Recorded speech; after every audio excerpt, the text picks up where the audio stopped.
So ngayon mga kadol is meron naman tayong gagawin, no? So ang problema itong isuso natin na 6HL1 is bumaba daw yung hangin niya.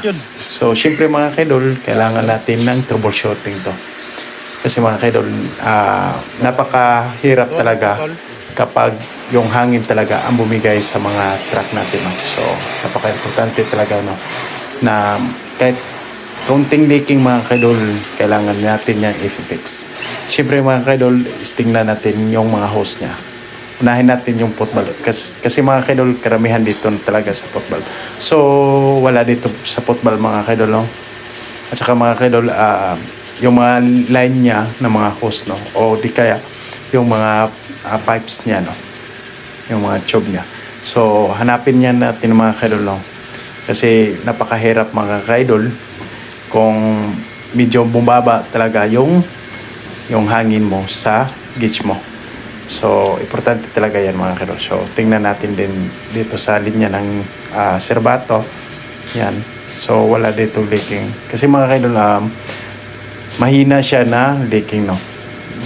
Hindi siya gaanong talaga kalakas. So, mahina siya. Pero, mga kadol, is bababa talaga yung pressure mo sa kanyang gauge, no? Sa kanyang hangin. So, dito mga kadol, yung linya natin, no? Yan. Kasi yung dalawang line niya mga kadol is papunta yan ng sa kanyang pressure gauge. Yan. So, nakita natin mga kadol, andoon pala sa ilalim. So, syempre mga kadol, kailangan natin yan baklasin. Bago yan baklasin, is pumunta din tayo sa harapan mga kadol.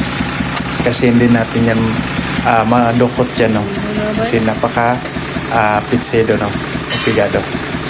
So, malakas yan mga kadol, no? Yan. So, naano na yung kanyang fittings, no? Yan. So, siyempre, ganyan talaga kapag matanda na yung mga unit, kakalawangin talaga yan mga kadol. So, importante talaga natin yan solusyonan, no? So, yan mga kadol, kita ninyo. Yan.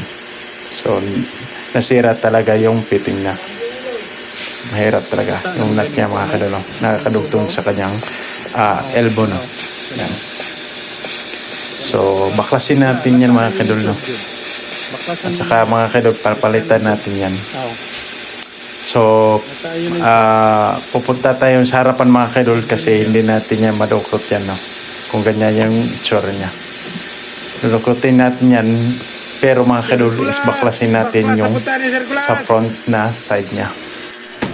Kasi maluwag na doon mga kadol. So, dito tayo sa harapan. Yan. So, baklasin muna natin yan mga kadol. So, binaklasan natin yung ito. Ito po yung leaking niya, no? Yan. Kaya palang, mga kadol, no? Matagal siya makita natin kasi nandoon para siya sa sulok. Yan. So, naano na talaga mga kadol, nakala